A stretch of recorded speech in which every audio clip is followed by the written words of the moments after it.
What's going on here? Are we live? That's what it says. Oh, okay. Periscope just ain't working because it's Periscope and Twitter's down. But you know what? What are you going to do about it? We should probably start doing the show because we're live, huh? All right. What's up, everyone? Maybe. I'm Grant Cohn. We're all 49ers. We got Jack Hammer, Jose Sanchez, and Leo Luna. We got the heavy hitters today. We got to talk about the 49ers. They're 2-3. Things are not looking so good, but they play the Rams this weekend, and if they win, things don't look so bad. So we got 8 topics, maybe 9, probably 8 that we're going to go through and go around roundtable style. You've seen us before. I don't know who's going to start. Maybe we're going to start with Leo because he's looking handsome today. But everyone is. Leo, you don't get to start this one. Wait, sorry. This is for Jack because this is Jack's topic. Go away, I Leo. build this as the defining game for Jimmy G, but that's the second topic. First topic, Jack, where are the 49ers leaders right now? Yeah, this is one of those questions that you actually asked all of us back a couple weeks before the season started, and we all kind of went around trying to pick guys out. And really, right now, I don't think there is one. Without Staley there, a lot of us had talked about Richard Sherman. Sherman's not around. He's he's on IR, so he's not actually on the field anymore.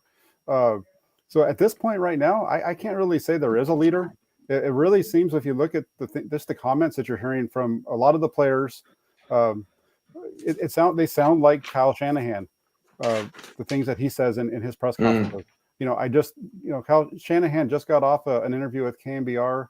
They're going through the game. I have yet to hear him talk at all about the decisions he made at the end of the first half and how that affected the game. It's all about the players, what the players aren't doing right. We're in position, but this guy did this guy did that. So, right now, I think they're really mirroring what their coach is doing. Good answer, Jack. Jose, what you got? There's definitely no leader there. It's very ugly. I think the leader would be Mike McGlinchey in terms of excuses. The guy said he really. In the word of Leo, they're all playing like a bunch of Tom Comptons. All right, it's very bad. It's a little despicable. I don't care about if you look at the full 60 film. Well, hey McGlinchey, you weren't. If you're gonna bring up a criticism, at least be consistent and bring up when we gave you credit last year. So all of a sudden, that's the thing that very irks me. It's like you're gonna cry about they're all talking about this my few plays. Like well. Yeah, when it's good, all of a sudden you don't want to point it out. But when the going gets tough, all of a sudden we're the ones in the wrong. Maybe you should ease off of Twitter a little bit. But no, there's no leader there. And Jack says it perfectly. Oh, they're all emulating Kyle Shanahan because that's pretty much what he's probably putting in his head. Like, hey guys, we just got to do proper execution and it's all good. Like, why doesn't he just call people out? It's not. He probably doesn't even think. He probably may be saying it, obviously 1-to-1. Wouldn't want to let people know about exactly what he's thinking. But yeah, on the nail on the head. There's no Staley, like you've been saying, Grant. There's no Richard Sherman. It's really bad. It's really bad. You'd think that some of these players would take some ownership, at least in their minds. But the fact that their mentality is like, oh no, I just had some bad plays. It's like, no, it's not just some, buddy. You guys are 2-3 in the easiest part of your schedule. Feel a little bit of heat on your ass and feel some urgency. Do something that actually shows that you care more than just saying, hey, yeah, it's just a few bad plays. That was Jose's impression of Mike McGlinchey. Mike, if you're watching, I thought that was a pretty good impression. Leo, you're up. So, yeah, I think it starts with 2 people. Starts with Kyle Shanahan. The offense could be terrible in crucial situations, and he won't even say that he would have used a different play. Like, he can't even admit that. No, plays were fine. Sometimes I agree with you, but sometimes I'm just like, what? That was a terrible play in that situation. Kind of like the 4th and inches or 4th and 1 to McKinnon. Yeah, let's do a dive with our least running back that has opportunity to expand a play up the middle. Smart play. And then it goes on Jimmy Garoppolo is the second part. He's your $27 million franchise quarterback, and would Aaron Rodgers, Tom Brady, or any of these other franchise quarterbacks been okay if they got taken out at the second half? They would have said, hell no. I don't care how bad my ankle hurts. You're playing me, coach. I am not going to go out like that. I am not going to go out 30-7 at halftime. Put me in. Jimmy Garoppolo just like, okay, where's the headphones? Give me the clipboard. I'll take my L.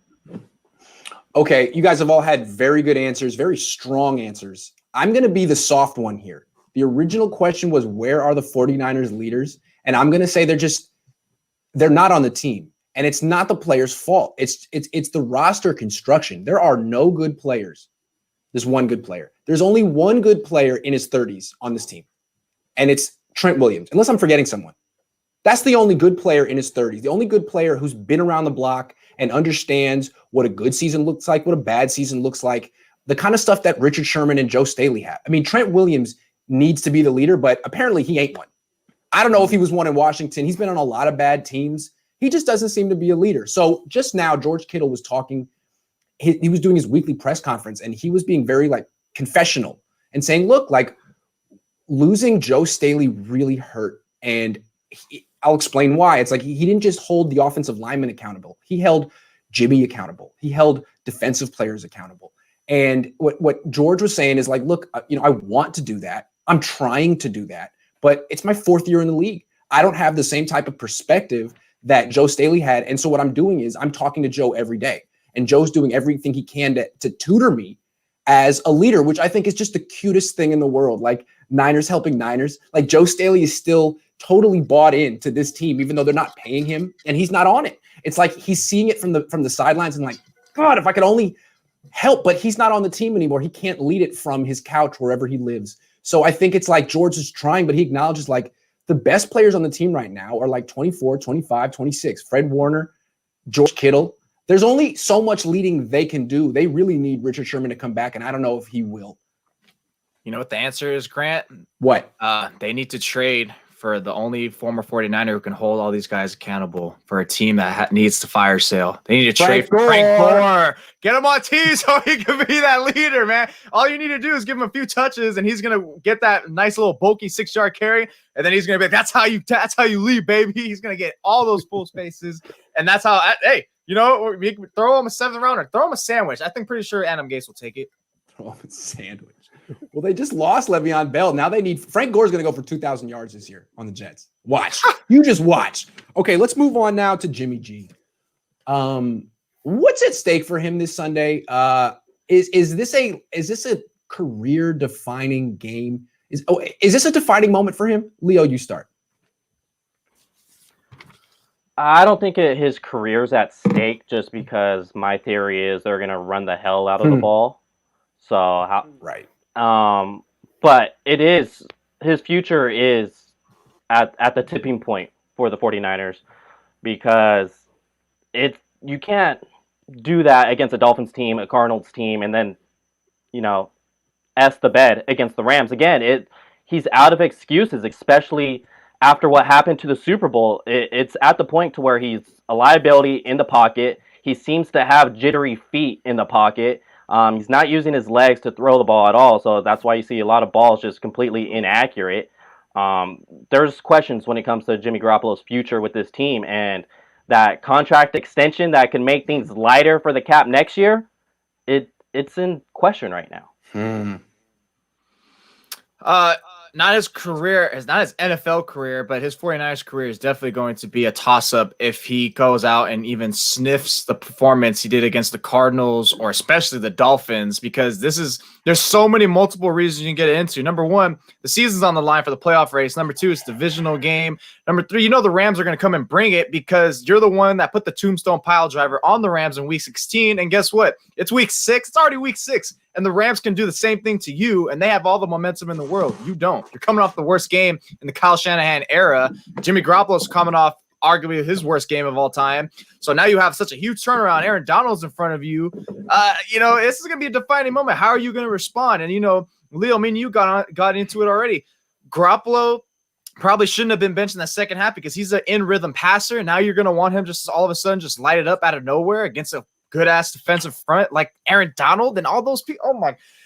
I have no faith that he's going to be able to step up in this situation because offensive line, he just didn't have no confidence at all. And all it takes is for one hit for him to get that little shaky feet. That's it. So, but if he balls out, then all of a sudden we're going to stave off that effort temporarily and see how he comes back. But if he does have anywhere, if they lose and he's a part of the reason why, Shanahan, I mean, the fact that Shanahan said, hey, I have no issue pulling him again, you already know his patience thin. So, Jimmy, this is a defining moment for your 49ers career.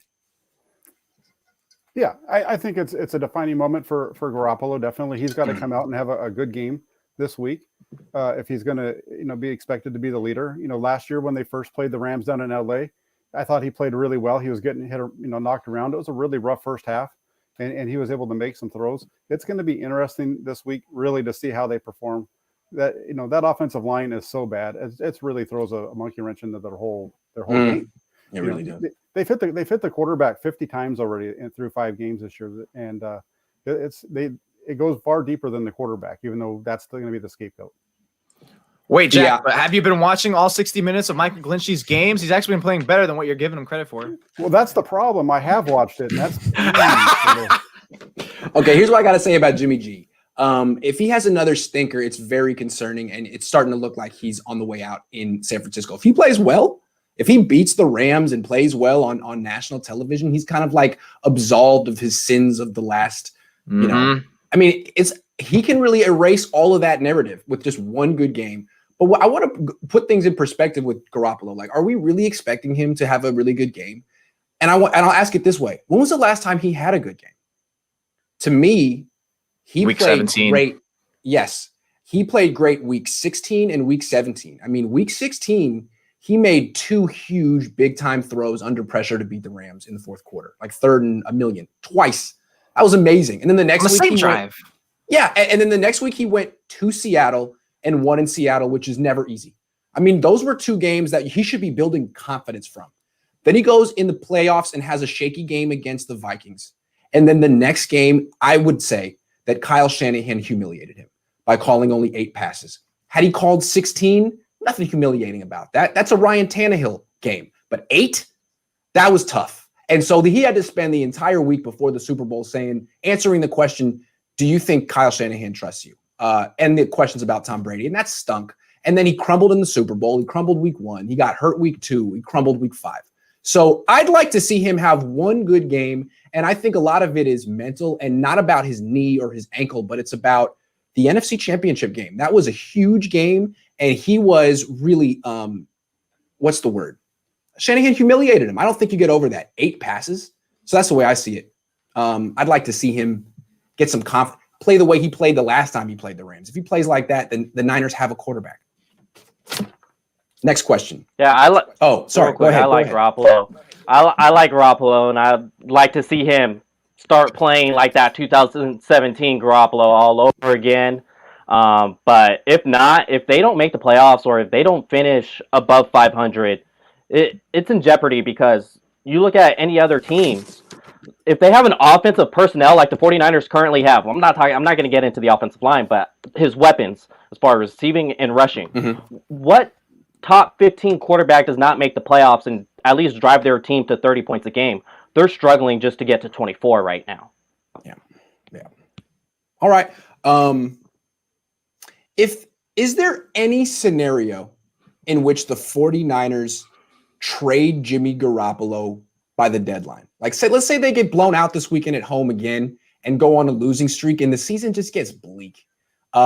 Is there any any scenario where they trade this guy before the deadline? No. Go ahead. No. Okay, end of story. No, I don't really think so. Okay.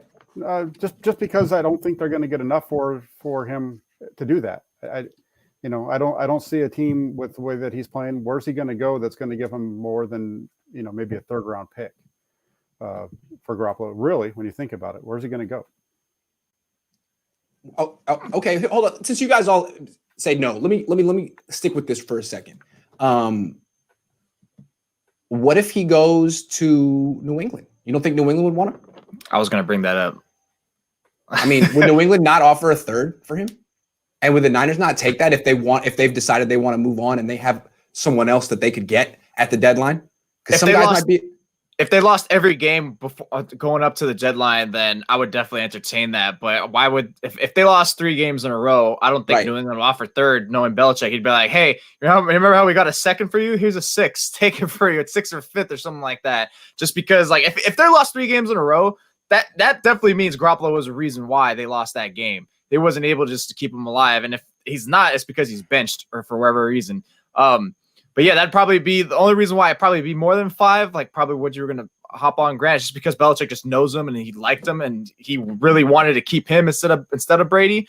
But yeah, that's honestly like the only one I can entertain. Even then, I still think it's a little bit of a tough stretch to imagine. The only way I can see New England wanting to make that kind of a deal is if they go on a losing streak here. Otherwise, I think they really like what Cam Newton brings to the table for them with the ability to run and throw. That's something that McDaniels likes in his quarterbacks. He showed that when he was the head coach in Denver, when he brought in Tebow, that he was looking for that kind of a quarterback. And Newton's far and away better than Tebow ever was.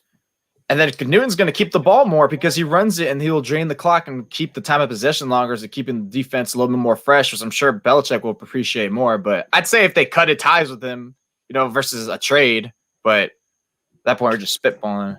I don't know. They developed Jimmy Garoppolo. He's a Patriot, and they could look at this situation and be like, well, maybe he's not being. Maybe the scheme doesn't fit him. Maybe the supporting cast doesn't fit him. Maybe Kyle Shanahan's style of coaching isn't good for him. I mean, we've seen Kyle Shanahan's very hard on coaches, on players, and it doesn't seem like Jimmy Garoppolo has the confidence he used to have. Maybe if Bill Belichick feels like, hey, if I trade for him. And if Bill Belichick says, Jimmy, you're great. Jimmy, don't worry what Kyle said. Jimmy, I think you're the best. That's the kind of coaching he needs. I don't know. I think that just because he's having a rough few games with the Niners doesn't necessarily mean that the Patriots would change their opinion of him. But maybe this is a dumb theoretical that there's a possibility the Niners would trade this guy. It just seems like, look, if they're going to move on from him at the end of the year. If like this season goes real south and they realize that there's nothing Jimmy can do and it's not going to work out for him here, then why wait? If you're like, well, we're going to cut him at the end of the year, or we're going to trade him at the end of the year because we know we can move on and his contract is structured a certain way, like, why not just do it now? Move on now. Get something from the Patriots and see what you have from other players. Maybe trade for another quarterback. It just seems like if they go on this losing streak and they've decided internally Jimmy's not the guy for us, why wait? But that's like 8 theoreticals down the line. So let's go to another theoretical. I didn't get to talk about it. Oh, my bad, Leo. Go ahead. My bad. So I was going to say, before the trade deadline, absolutely not, because although Shanahan may be disappointed in Jimmy Garoppolo, that's not Shanahan's guy. This is John Lynch's guy. Yep. So John Lynch is not going to give up on Jimmy Garoppolo so soon because he's the one who looked like a genius for getting Garoppolo for only a 2nd-round pick. So John Lynch is going to try to strain any little thing out of Jimmy Garoppolo until they make that decision, and that decision is not going to come before the trade deadline, and he's going to try to get something to still look as that genius he did when he got Garoppolo. Yeah, that's a great point. And the trade deadline is November 3rd, so they don't got a lot of time. It's not like they're going to go on an 8-game losing streak in the next 17 days. So, good point. Probably not going to happen. But I want to go to another hypothetical. I'm not the only one who brought this up. Someone, Dominique Foxworth on ESPN, brought it. I think a lot of people kind of connecting the dots here. It's obvious. I mean, the Falcons are going to rebuild. They're going to get a new coach. Matt Ryan's old. He's expensive. It's highly likely that the new coach will say, I'd rather draft a quarterback, Trey Lance, Justin Fields, Trevor Lawrence, than try to make it work with this expensive old quarterback who doesn't move so well. And so if we agree on that, would a Kyle Shanahan, Matt Ryan reunion in 2021 be beneficial and make sense for both sides? Absolutely. That was Matt Ryan's MVP year, and never got to a conference championship again. Got to the playoffs, but never got to a conference championship game again. And with the 49ers weapons they have, Deebo Samuel, Brandon Ayuk, George Kittle, Raheem Mostert, it absolutely makes sense for Matt Ryan. And then when you look at the makeup of the 2 quarterbacks between Garoppolo and Matt Ryan's like it's not even a question who's the better quarterback. So That's if the 49ers are getting rid of Garoppolo, it's going to be for an improvement. It's not going to be for a project. And Matt Ryan is definitely an improvement, as you've spoken plenty of times. The Shanahans like older veteran quarterbacks, and I think it's a perfect move for both parties. Jose. Yeah, I've been back and forth on it, but it's definitely something I can envision Shanahan doing. I don't think they should do it, but it's, just thinking of his mind, he's going to be like, oh, hey, Matt Ryan's available. Come on down, man, because we needed to take advantage of this window we have now, and especially if, depending on how this season goes, if Garoppolo's still like similar to what we've been seeing this season so far from him, then he's going to be absolutely with zero patience, extremely pissed, and he's going to be like, hey, I just pretty much wasted a year because of poor quarterback play. I need someone I can trust. He's obviously on the downward slope of his career, but at least he's still – I still think he's probably a better passer than Garoppolo right now. And so he figures probably, let's go for it. So I definitely can envision that happening just for him. I don't think that's the route they should take, but, knowing Shanahan and this weird quarterback – like infatuations, Kirk Cousins, all this, such, so on and so forth. I love CJ Beathard. I definitely can envision that happening. Yeah, I could see Ryan being attractive to Shanahan. My thing is I'd be a little nervous with him back there. He doesn't move very well, and I think really the direction, and a lot of people have been pointing this out, is the need to have quarterbacks that can move around, even be able to get outside the pocket, make some plays. Is Ryan still really able to do those kind of things and avoid the rush that he'd be facing here? That's a good point. I don't think he ever really has been able to do that. I mean, he's not a complete statue like Phillip Rivers, but he's close to it. And he did have his most success with Kyle Shanahan. You could argue Shanahan had his most success with Matt Ryan. So to me, I think it would make sense. And another way it would make sense, we just talked about how this Niners team has no veteran leadership. Zero. Matt Ryan is kind of like the ultimate veteran leader. And not only that, he's Mike McGlinchey's first cousin. So he'll get Mike McGlinchey hitting his weight, playing better. He'll hold him accountable. I mean, I actually think Matt Ryan could have like a Joe Staley effect on the team. I mean, it seems like that's been his reputation. I've never covered Matt Ryan. I don't know if he's a fraud or if he's the real deal like Staley is, but I think actually he would be much more of a leader than Jimmy Garoppolo is right now. It's hard to lead when you're in and out of the lineup, and it's clear that your head coach doesn't even trust you. And when things go bad, takes the ball out of your hands. I mean, how do you lead when you're undercut every step of the way from Kyle Shanahan? I mean, Shanahan can't do that to Matt Ryan as much. My dad is calling me right now. Dad, I'll call you later. I'm sorry. I love you. So yeah, I think it does make sense. The one thing is though, if it were me, like Jack said, like you wouldn't want to bring in an expensive old quarterback who can't move. I've been watching highlights of this Trey Lance kid. Ooh, I like that guy. I like him a lot. And the thing I like about him, he actually has experience under center, doing play action passes, bootlegs, rollouts, turning his back to the defense. Now, all of his receivers are wide open all the time because he plays at North Dakota State. But say that was the same thing for Carson Wentz, Steve McNair. It's okay. I just like his athleticism, and I think he actually would be fantastic in this offense. I don't know if Shanahan has any desire to coach him up. I don't know if he can play right away, but have you guys seen him? I haven't seen him yet. I was going to get to it because he pretty much already opted out for the season, right? He's working on the draft. Check out Trey Lance. All right, let's move on. What's going to happen with Dante Pettis? He got deactivated last week. Everyone was kind of like, hey, man, the comeback's going to happen eventually. It's going to happen eventually. It's starting to look like it won't. But the Niners won't make up their mind. They won't trade him. They won't cut him. He's just inactive. What does the future hold for Dante Pettis? There's no reason for him to be here. They're not using him at all. He's not touching the ball. He hasn't touched the ball for 2 years.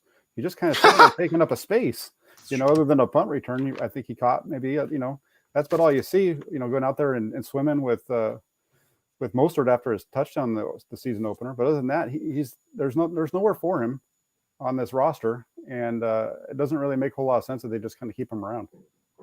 Yeah. His future is going to be on Cake Boss.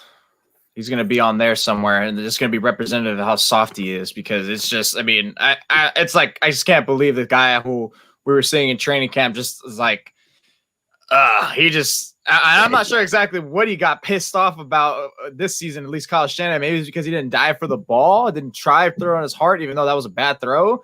But I mean, yeah, what are you doing with him at this point? I mean, everyone summed it up perfectly, if the fans for once, about you let Sanu go, but Pettis is like inactive. So what are you doing here? Where's the sense making at least Sanu someone you can plug in from here and there? I mean, I don't know what he's doing. I just think he wants to keep him so he can save face in a way, versus just cut him and just absolutely just say, hey, look, I busted on this pick. So I think it's that point, it's just to save face. Troll comment of the day. Sorry, good answer. That was a good answer. Leo. Yeah, I saw a hypothetical trade from ESPN where it was packaging Dante Pettis and a fifth for Ryan Kerrigan. That's his future. They're not going to take That's his future, though. Being packaged in a trade. Somebody will, because it's the NFL. He didn't work in that offense because he's not in my offense. It happens all the time, and that's his future. Being a packaged with a late round pick. That's Dante Pettis. That's optimistic. That's very optimistic. It's like his work ethic, too. Yeah, to me, I think he has about as much trade value as Solomon Thomas. Which is zilch. I could be wrong. I don't know. Thomas has more. Really? I don't know. I think so. Maybe. I don't know. To me, he's going to continue to hang around on this roster the way Solomon Thomas did. I mean, Solomon Thomas, you see Kevin Givens right now. Solomon Thomas isn't half the player Kevin Givens is. And Thomas was getting reps over him last year. Yeah, I just think he's a goner. Bye-bye. Pettis, but so he'll hang around on the roster. He'll be inactive, but they won't cut him. They'll just let him stay there, and they won't make up their mind. They'll just kind of like play it both ways, which is weak. Cut him today. If they cut him today, I would respect him more. Be like, nice, they made up their mind. They admitted a mistake and they moved on. But this is like, we know he's not going anywhere, but we're just gonna hang on to him so we don't have to acknowledge and have people write articles. It's like, I don't know. Go for it. You can do it. I give you permission. All right. Are the Niners better without Quan Alexander? Oh. No, in this way. Yeah, you could start Greenlaw at the will and Quan at the Sam. They're better in that way. But without Quan Alexander, that means you're starting Al Shazier, who is nowhere. Yeah, in coverage. In the run game, even with Quan's mixed tackles, he's nowhere near that level. So they're better without his contract for sure. But as far as the starting three linebackers, no, they're not better without him. No, yeah, they're not better without him.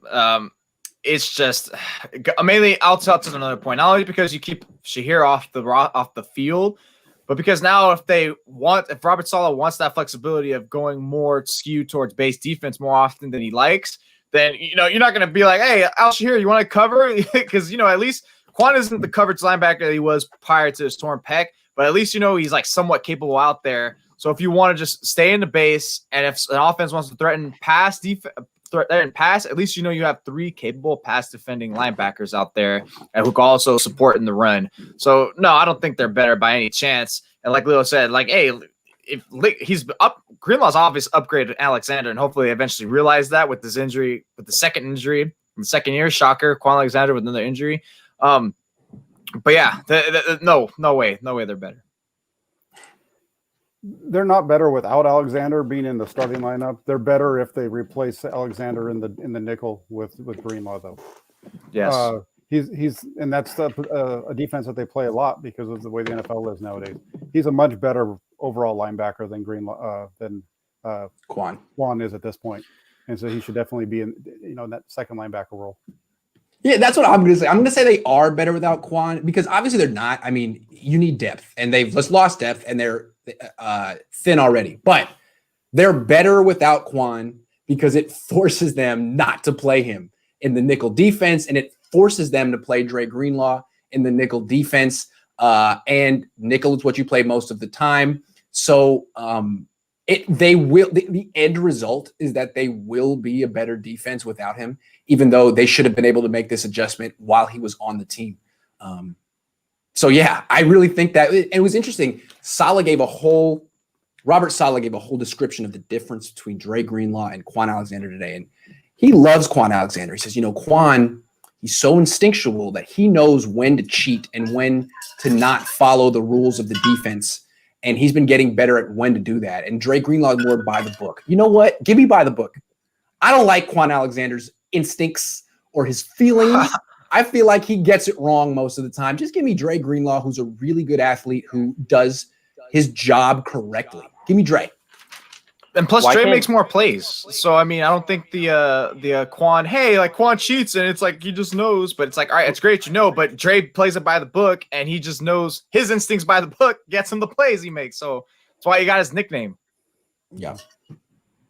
Well, Quan needs to start cheating towards the flat because I don't know how many touchdowns this defense is going to give up while Quan is covering the flat. You saw it in Miami's Dolphins game. I think we saw it in the Eagles game too. Yeah, you're right. When they got to the 3-yard line, they went right after Quan Alexander in the flat, and he was late getting out there. Good eye. All right, now let's get into the particulars of the game, the matchups to watch, and some predictions. So let's start off with the Niners defense against the Rams offense. Everyone pick a matchup from that matchup that you think is critical to the outcome of this game. Oof. I think it's going to be Jamar Taylor. They're going to have opportunities to get the Rams off the field. So those third downs, they love drawing it up to the slot wide receiver. We saw last year when Jimmy Ward stopped them a couple times on going to Cooper Kupp out of the slot. And that's where it's going to come from if you want to get the Rams off the field. So Jamar Taylor, I'm interested to see if he has a comeback game because he did have that interception from the Dolphins right there, but he stopped running.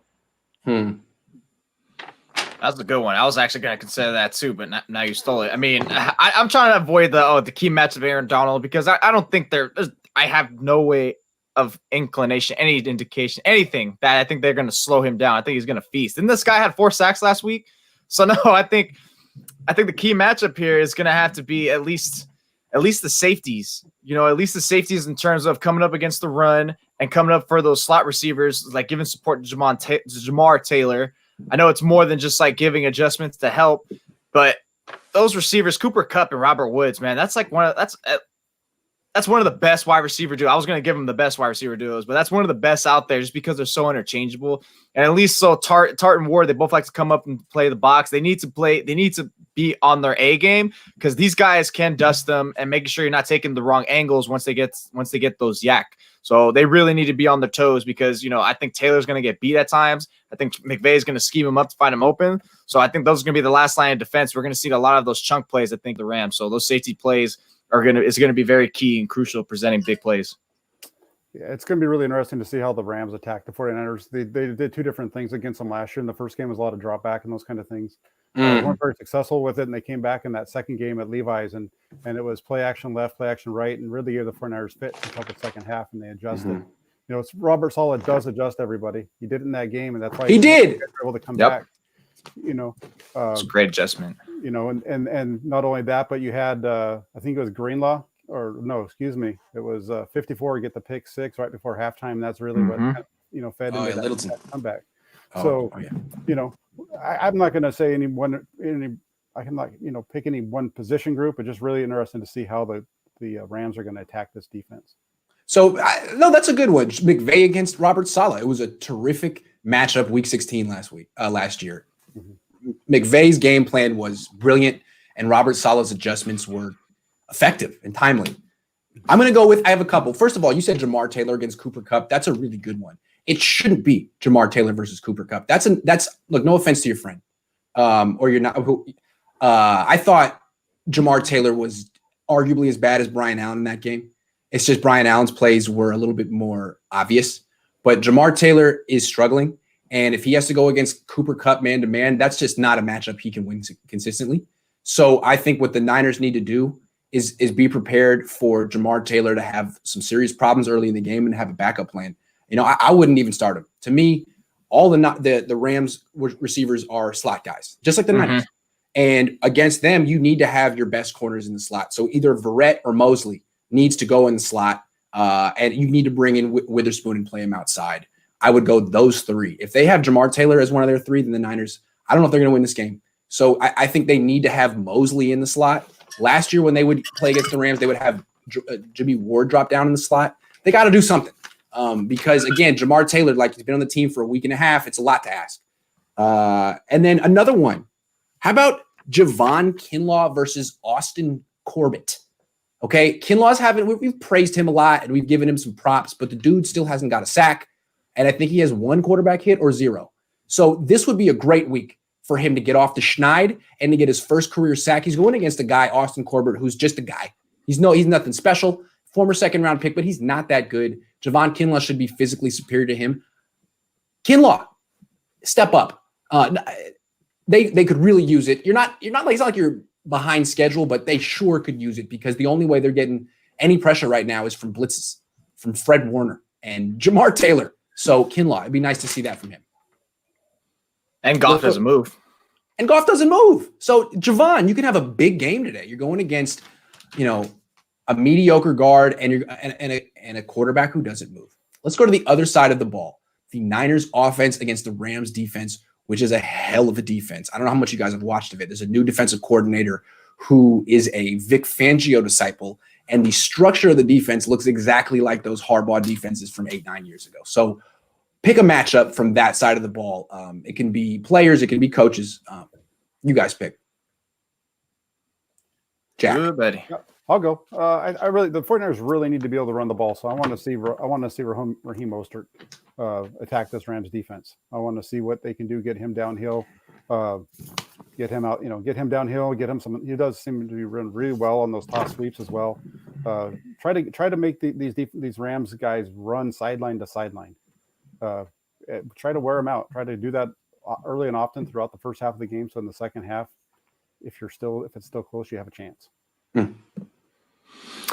Yeah, I'm going to go a little bit similar. Just say 49ers offensive line against the defensive line. I mean, obviously, Donald, but I just think what's going to be key is like exactly what Jack said, those stretch runs, toss plays. You really have to rely on Mostert to get Garoppolo comfortable, allow to play action, boots, all that. So that way the Rams defense is second guessing what they're doing because you don't want to get in the similar scenario. It was like, great, now you're already down. You didn't give the defense enough time to even rest or anything, and now you're in a position where you're forced to come back. And I don't think the offense is really built like that. So yeah, I want to see more Mostert.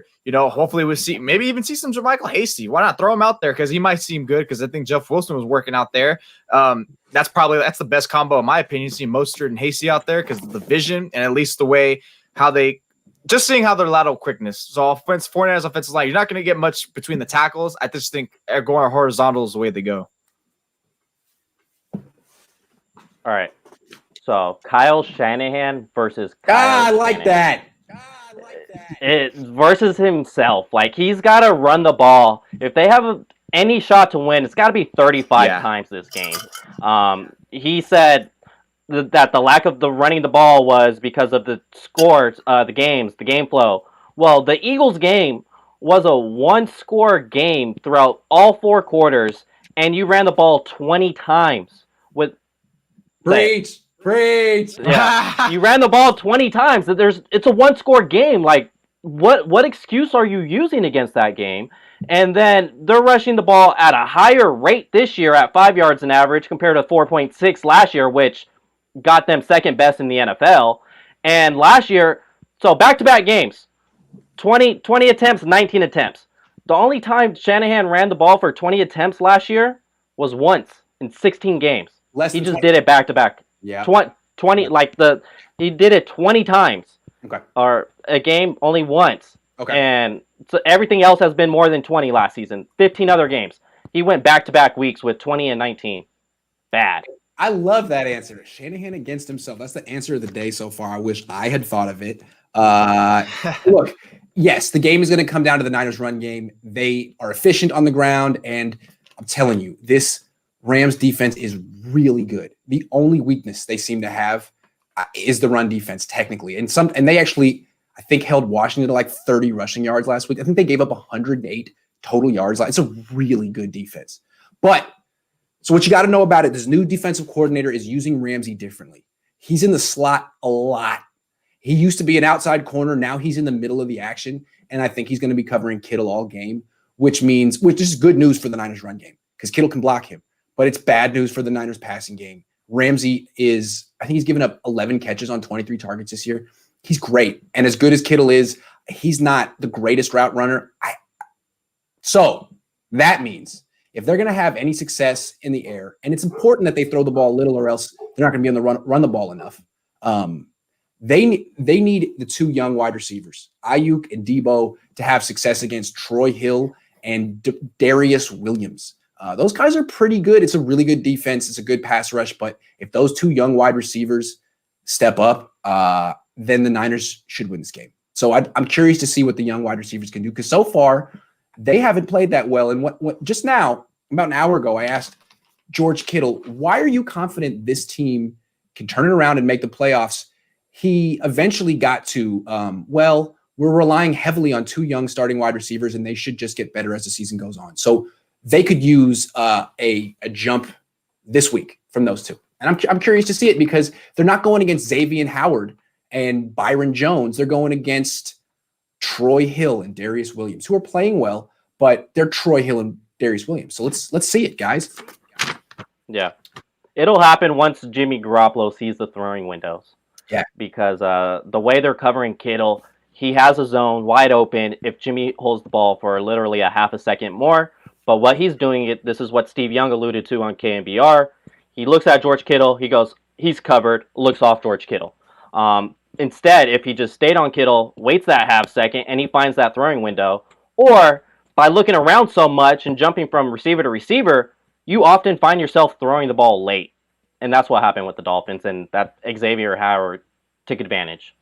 Real quick, what you said about Shanahan against himself, what I'd like to see from Shanahan is remember that first drive from the Rams against the Niners last year in LA, where the Rams just ran the ball 8 times and scored a touchdown? I'd like to see the Niners do that.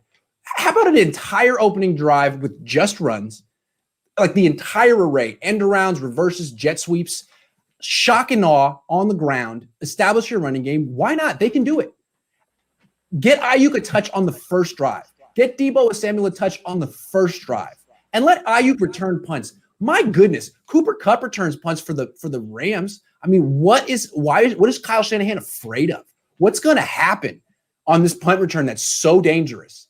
Get him the ball. Raheem Mostert too. Last topic before we go. Pick a winner this weekend. If you think the Niners are going to win, how can you justify that based on how the Niners have played the last 2 weeks? I mean, they lost to the Eagles and the Dolphins. And now you're going to tell me with a straight face they're going to beat the 4-1 Rams? Really? Justify that. Or tell me why the Niners are going to get smoked. So I'm going to be that guy. Niners win. Niners win because Kyle Shanahan feels the pressure from running the ball. You pressured him on running the ball as well. He's going to do it. They're going to have success with it because the Rams are not good. Last week, they got a little help because Antonio Gibson's not that good of a running back. Right. So they have Raheem Mostert. McKinnon has done okay as far as running the ball. They have Debo. They have Ayuk to do the end arounds. Run the ball 35 times. I think they can come out with the victory. I kind of want to say the Rams, but it's just hard for me to see a 3-game losing streak by the 49ers season, 100% on the line. I know it's the Rams. I know, and it won't shock me if the Rams beat them. Hell, it wouldn't shock me if they blow them out. Yeah. But it's still, this is a desperation win. These guys are suffocating, and a team who's desperate back against the wall, they have to, if they lose this game, then I'm gonna kill them. I'm gonna kill them harder than you will, Grant, because it's like your back's against the wall. If the only way you lose because you came out flat. But if they fight, I just figure they have to fight. He has to realize I have Mostert. We got to run the ball. I know they have Donald, but running the ball worked well against them in week 6 this time. Wait, they did play in week 6 last time as well, I think, or whatever, in week 6. And weeks, he needs to do that. Get horizontal as well with the jet sweeps that you're saying. Get Ayuk involved. Get Debo involved. Do everything.